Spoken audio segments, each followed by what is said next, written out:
Throne of Liberty is pay to win. A statement I'm reading regularly when I'm seeing people talking about Throne of Liberty. But is it actually pay to win? We all have our reservations about any game these days about it being lumped as a pay to win game, especially with the mobile era where the game is designed to encourage you to literally spend money every 5 minutes of the game just to help you progress. As a PC MMORPG player, the fear that the game I want to play is going to be pay to win is daunting. However, over the last decade, we have seen more and more games, especially PC MMORPGs, introducing features, paid features such as level boosts, XP boosts, battle passes, and of course, the lack of control over real money trading, which we've seen most recently where New World, which has been completely taken over by RMT. So what is so pay to win about Throne of Liberty? Now, before we discuss the premium currency in their recent showcase, I'll explain the other ways that they're going to be monetizing their game.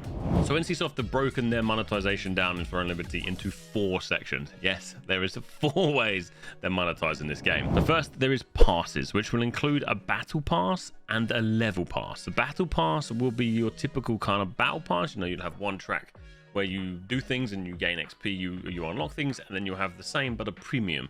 So yeah, that's a typical battle pass. Then you have a level pass, which is something I don't think I've experienced too much before, but you will essentially be able to purchase something. So when you level up your character, you get additional rewards as you're leveling. Again, I can't compare this to anything. I don't think I've used this much myself, but that's the 2 passes. Secondly, cosmetics. So as you may expect, you'll be able to purchase cosmetics from the store. Now, they did say that this is going to be a cosmetic only store, and it's pretty standard. Pretty happy with that. Thirdly, there is mounts and pets. You may have seen that TNL doesn't have typical mounts, but they have morphs. But for in this case, we're just going to call them mounts. They did have multi-level mounts and pets, where you would have different skills and essentially different values, but they have since removed that, and you can now only purchase different looking pets and mounts, but fundamentally they function exactly the same in game. So it's kind of like a cosmetic store for mounts and pets, so they say. Okay, and finally, the premium currency. They have called this Lucent. This is what has got everybody worried about Throne of Liberty being a pay to win game on launch. However, albeit this system is quite new to many of us, me included, this kind of system has existed before in games, and it may be even in games that some of you guys are playing now. So after some positive comments on the last video, you guys kind of essentially educated me a little bit more about this system and explaining where you've seen it in other games. I went away and did a little bit more research and started discussing it with guys in my community, trying to figure out what this system may be. And now, of course, I haven't played the game yet. We haven't played the game yet. We don't know exactly how it's going to be, but we have a very, very good idea on what this premium system, which is going to include this Lucent currency,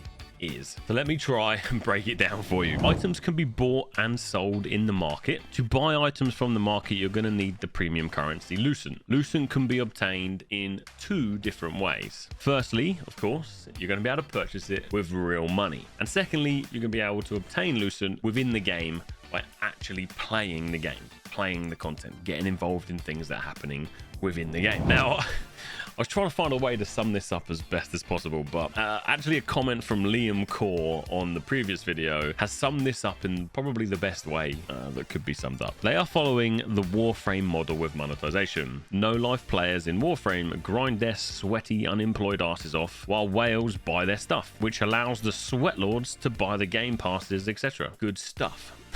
So the TLDR and what that means to me is I am, unless I want to play the game full time, I'll be able to do things in game, compete in guild. I think a lot of this is going to come from guild raids. I can do guild raids. I can do other pieces of content. I can earn weapons. I can earn armor that I can then sell on this market. I think there's also ways to earn Lucent as well, but it's going to be a lot less. You, as someone who has a lot of money, maybe you don't have as much time as me, but you have a lot more money, you can now come into the game, buy some Lucent, and then buy my materials, buy my armor, buy my weapons off this market, which of course you need the premium currency for. And then obviously I'm going to get a cut of that, hopefully the majority of that Lucent, which as Liam sort of suggested here in Warframe, I can then use that Lucent and then buy the battle passes, maybe purchase mounts and pets. Now, how much, how little, how often we get this, and how this system's actually going to play out, I think they're on a very thin line, I think, because a lot of us are, you're looking down this pay to win route, right, where if it's too much one side, it's pay to win. If it's not enough one side, what's the point? But the system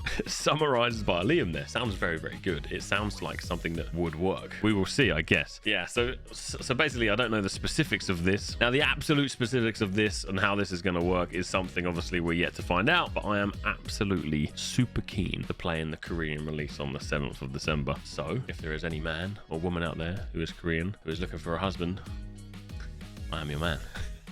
just don't tell my missus.